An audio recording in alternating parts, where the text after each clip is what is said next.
Hello guys,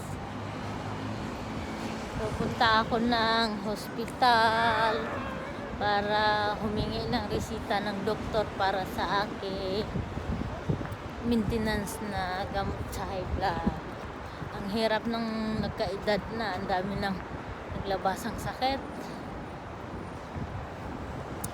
Medyo tinamad ako lumabas ngayon, kaya baka sa hospital lang ako, tapos pupunta ako sa exchange. Dadaan din siguro ako ng Medina Chayet, doon magpalipas ng oras, mag-relax. Mataw lang ng kalsada.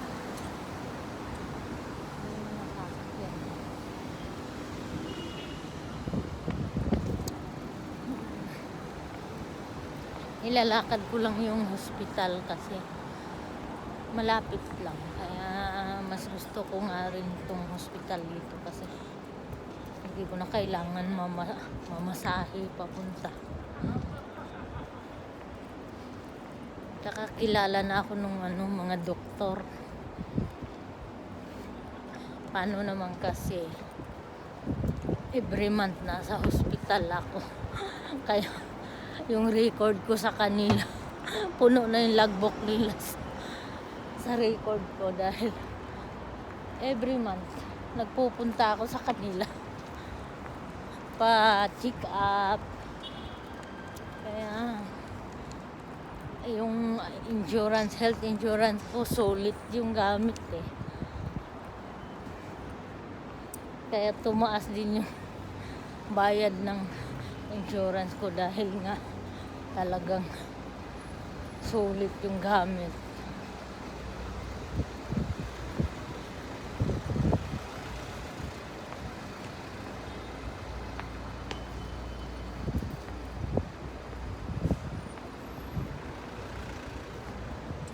Ang health insurance kasi pag bata pa at hindi pa sakitin, mababa ang bayad, mababa ang premium niya. Pero pagka may edad na, lalo na pag nag-maintenance na ng gamot, mahal na ang bayad.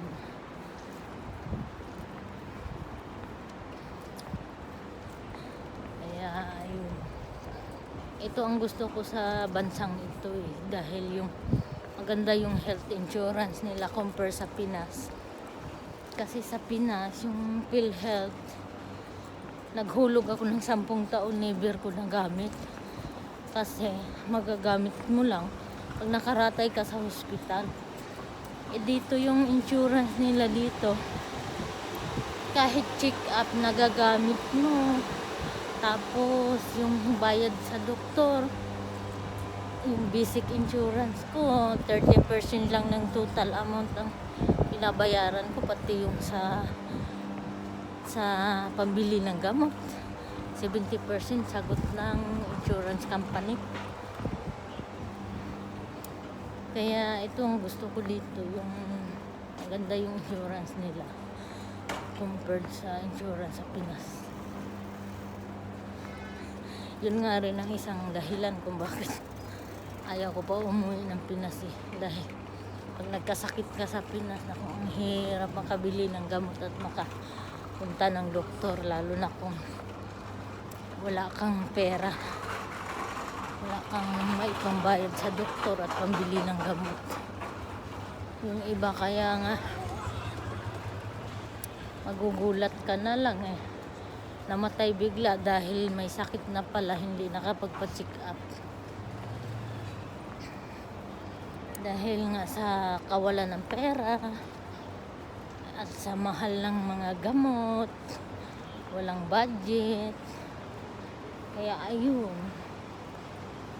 at least dito ang unang nagustuhan ko talaga dito, ang ganda ng insurance dito, kahit na basic lang yung pinakamababa na premium, lahat nagagamit mo. 70% sagot ng insurance company, 30% lang babayaran mo. Kahit nga sa operasyon sa Pinas, Never ako nakatikim ng benefits ng insurance doon. At sa awa din kasi ng Diyos, hindi ko naranasang maratay o maoperahan sa Pinas. Buong buhay ko, first time kong maoperahan. Pero sa ugat sa binti, mga baradong ugat sa binti dito. Pero sa awa ng Diyos, sagot ng insurance yung operasyon na yun. Kung sa Pinas ginawa yun kasi may nilaser nila ilang daang libo ang bayad nun. Hindi ako makapagpaganon doon sa Pinas ng ganun. Mahal. Pasalamat din ako dahil nga alam mo yun, bukod sa na-provide ng amo ko at nung agency ko yung insurance, yung visa, at least medyo maayos din yung kalagayan ko, although pagod at stress sa trabaho. Mas okay naman yun kaysa walang trabaho. Mas lalo nakaka-stress pag walang pera, lalo na kung may kailangan kang bilhin at wala kang pambili. Baka mas mapaaga yung buhay mo dahil sa stress na pag-iisip ko saan mo kukunin yung pambili ng ganun, ng ganito. Lalo na kung may pamilya, may anak na umaasa.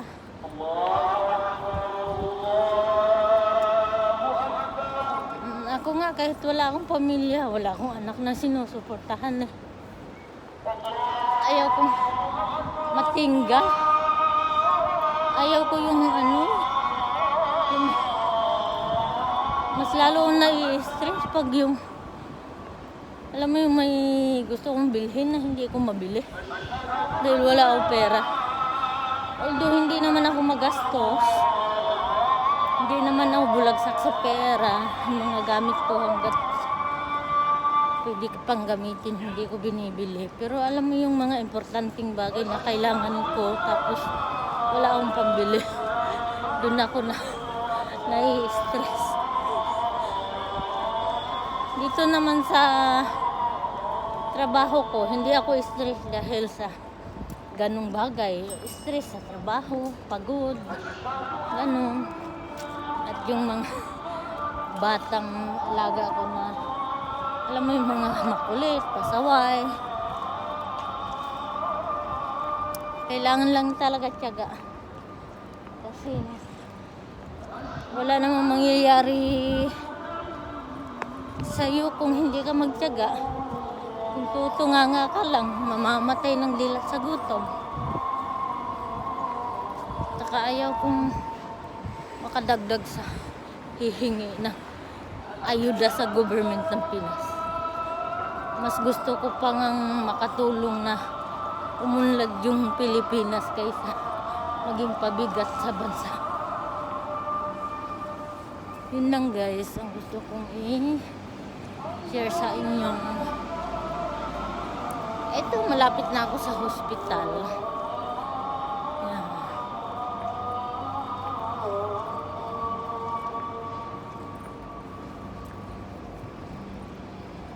Yan.